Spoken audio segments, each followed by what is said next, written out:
राज्यातील नोकर भरतीतील विविध परीक्षेतील पेपर फुटी प्रकरणी विशेष चौकशी समिती स्थापन करावी या मागणीसाठी आम आदमी पार्टीने आक्रोश मोर्चा काढला। राज्यात जवळपास सर्व स्पर्धा परीक्षांचे पेपर फुटण्याचे प्रकार घडले आहेत।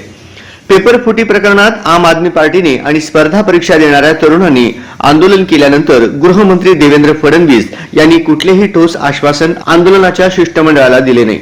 यामुळे आम आदमी पार्टीने राज्यभर आक्रोश मोर्चा काढून सरकारचे लक्ष वेधले आहे।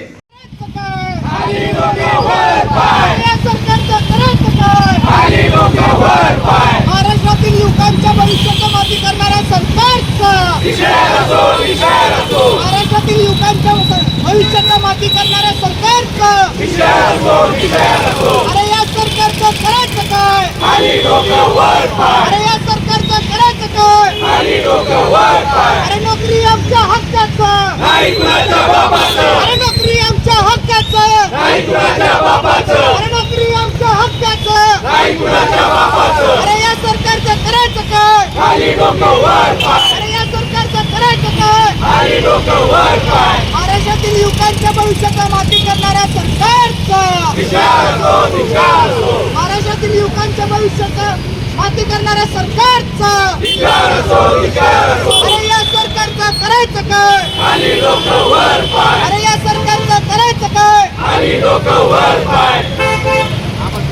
आवाज दो, अरे आवाज दो, अरे लड़ेंगे, अरे लड़ेंगे, अरे लड़ेंगे, निकलो बाहर मकानों से, जंग लड़ो बेईमानों से, निकलो बाहर मकानों से, जंग लड़ो बेईमानों से, अरे निकलो बाहर मकानों से, जंग लड़ो बेईमानों से, अरे या सरकारचं करायचं काय? खाली डोकं वर पाय, अरे या सरकारचं करायचं काय? खाली डोकं वर पाय, आम आदमी पक्षाचं, जय हो, आम आदमी पक्षाचं, जय हो, अरविंद केजरीवाल साहब तुम आगे बढ़ो, हम तुम्हारे साथ हैं, अरविंद केजरीवाल साहब तुम आगे बढ़ो, हम तुम्हारे साथ हैं, महाराष्ट्रातील युवकांच्या भविष्याचा माती करणाऱ्या सरकारचा धिक्कार असो, धिक्कार असो, अरे या सरकारचं करायचं काय? खाली डोकं वर पाय।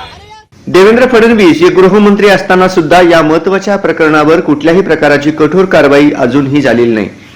त्यामुळे त्यांच्या भूमिकेवर संशय निर्माण होत आहे, असा स्पष्ट आरोप आम आदमी पार्टीने केलेला आहे। आम आदमी पार्टीचा राज्यस्तरीय मोर्चा सोलापुरात देखील मोठ्या प्रमाणात झाला। सोलापूर शहर जिल्ह्यातील आम आदमी पार्टीचे सर्व पदाधिकारी, कार्यकर्ते, स्पर्धा परीक्षा देत असलेले विद्यार्थी आणि नागरिक यात मोठ्या संख्येने सहभागी झाले होते।